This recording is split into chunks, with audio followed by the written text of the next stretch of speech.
धर्मेंद्र प्रधान का इस्तीफा हो गया है, लगातार प्रोटेस्ट के बाद में आखिरकार सबको कामयाबी मिली, क्या कहेंगे? ये कामयाबी है हक की झूठ के ऊपर, ये कामयाबी है उन तमाम नौजवानों की जद्दोजहद और उनकी कुर्बानी, और मैं उनको मुबारकबाद भी देता हूं।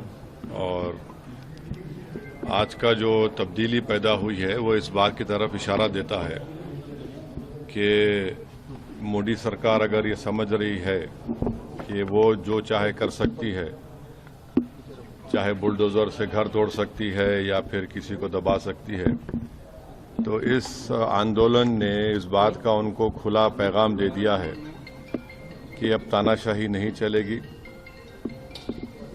लोकशाही अगर चलाना है तो संविधान के दायरे में जिसको बाबा साहब अम्बेडकर ने बनाया उसके तहत चलाना पड़ेगा।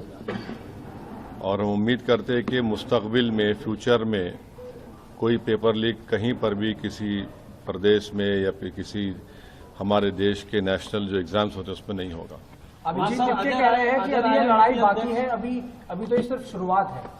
क्या कहा आपने? अभिजीत दिपके कह रहे हैं कि अभी तो ये लड़ाई और भी बाकी है, अभी ये शुरुआत हुई है। प्रोटेस्ट भी सर पहला विकेट गिरा है, प्रोटेस्ट खत्म। हाँ, तो लड़ाई लड़ने का इख्तियार भारत के संविधान ने सबको दिया है, और अभी मोदी सरकार के अभी 2 ही साल तो मुकम्मल हुए हैं, तो जाहिर है सबको मिलकर जद्दोजहद करना पड़ेगा।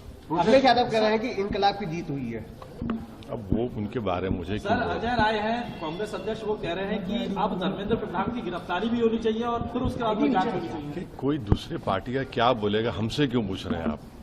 वो जवाब देंगे अपना। सर, लीडर ऑफ अपोजिशन के पे तो वो बताएंगे। सर, वो बोल रहे हैं कि लड़ाई जो है इस पूरे मामले में जो कार्रवाई है, जिन्होंने लाठीचार्ज किया है पुलिस वालों पे, उनके खिलाफ कार्रवाई होनी चाहिए और एक्शन सख्त होना चाहिए। आपका क्या स्टैंड है?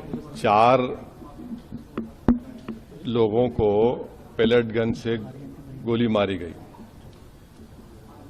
और एक की तो आंख जाय होने वाली है। इस पर एक्शन होना जरूरी है कि कैसे पेलेट गन इस्तेमाल किया गया, और जिन लड़के लड़कियों का लाठियों से सर फोड़ा गया है वो वीडियो विजुअल तो सारी दुनिया ने देखे हैं, और वो मसला दिल्ली हाई कोर्ट में भी गया है, अब शायद सुप्रीम कोर्ट भी उसमें सुनवाई होगी। तो सरकार को चाहिए कि ये कैसे हो रहा है। तो यकीनन ये पेलेट गन आप देखिए कि जब जम्मू कश्मीर में इसको इस्तेमाल किया गया था, करीब मेरे ख्याल से अगर मैं गलत ना कहूं तो 1000 के ऊपर लोगों को पेलेट गन से मारा गया था। उसमें से 50-60 लोग बिल्कुल देख नहीं सकते हैं। तो पेलेट गन का इस्तेमाल जिन 4 युवाओं पर हुआ है उसकी तो तहकीकात होनी चाहिए। एक तो मंसूरी है जबलपुर मध्य प्रदेश के, जो BA MBA करे, एक इसमें कोई आपकी बरादरी का आउटलुक का जर्नलिस्ट है। तो ऐसे कैसे होगा? तो बिल्कुल गलत हुआ है। और जिन लड़कियों को आपने उनसे बदसलूकी की, बल्कि वो तो सेक्सुअल असॉल्ट भी हुआ उनके ऊपर, वो भी कैमरा वीडियोस में कैद है। तो इस पर यकीनन एक्शन होना चाहिए। 36 दिन बाद इस्तीफा आया, इतने कियोस्क के बाद, तो आपको लगता है कि सरकार ने देरी की है इसमें? अब सरकार झुकने के लिए देरी कर दी ना, 36 दिन लगे उनको झुकने के लिए। शिक्षा व्यवस्था में कुछ सुधार अब होना है सर, इसमें किस तरह की? उत्तर प्रदेश में कितने पेपर का लीक हुआ बताइए? कितने पेपर्स का लीक हुआ है? तो हम उम्मीद करते हैं कि ये देखिए, सरकार कह रही है कि 2024 में कानून बनाया पेपर लीक के खिलाफ, उसमें 10 साल और 1 करोड़ का फाइन लगाया। अब आप कह रहे हैं कि 10 करोड़ का फाइन होगा।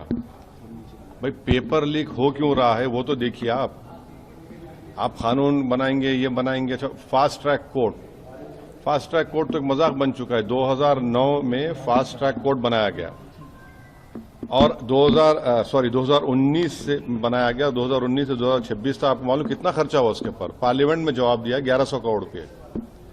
और अभी भी पूरे देश में 2,65,000 केसेस फास्ट ट्रैक कोर्ट में चल रहे हैं। अभी बैकलॉग है। उत्तर प्रदेश में 71% बैकलॉग है। तो ये सरकार के बोलने में और करने में बहुत फर्क है। चलिए, थैंक यू।